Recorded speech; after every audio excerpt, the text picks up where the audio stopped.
What are the chances of by close of play today, or by the time the MPs get to vote on this on Tuesday, you might have had to find some sort of compromise to appease your backbenchers? Well, it's right and reasonable that conversations are happening. As you say, 120 colleagues have signed a reasoned amendment. But equally, what gives me grounds for optimism is people have those conversations. Everyone agrees the system is broken. Everyone agrees that reform is needed. Everyone agrees we need to move people from welfare and into work. And everyone agrees we need to protect the most vulnerable. That's the foundation on which conversations will be happening over the coming days ahead of that vote on Tuesday.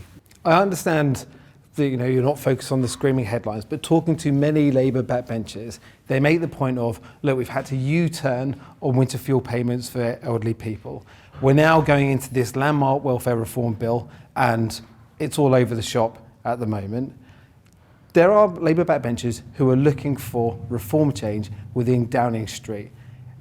A lot of them name Morgan McSweeney, the Prime Minister's Chief of Staff, and the Prime Minister is no stranger to sacking Chiefs of Staff like Sue Gray.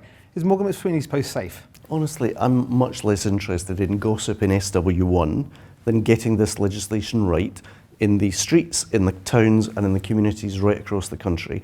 And it is a disservice to the seriousness of the issues at stake when you're talking about benefit payments and a welfare system to diminish it simply to being an exercise in politics. Now, of course there's going to be political commentary, of course there's going to be political headlines, but my sense in terms of the motivation of the people who signed that motion is actually they are just as serious as the government are about getting the legislation right. Backbenchers aren't saying this is gossip though, or just bad headlines. They are looking at how the government goes about doing its business. Winter fuel payments was bad policy. They say you got a U-turn. They're saying that what is being proposed at the moment is bad policy.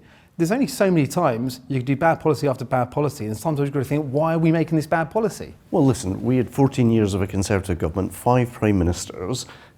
If there hadn't been a general election last July, there'd probably been a 6th Prime Minister. They made the fall of Rome look like an episode of The Archers, so we inherited a mess. The fact is, we had a flatlining economy, poor public services, and a fiscally impaired balance sheet.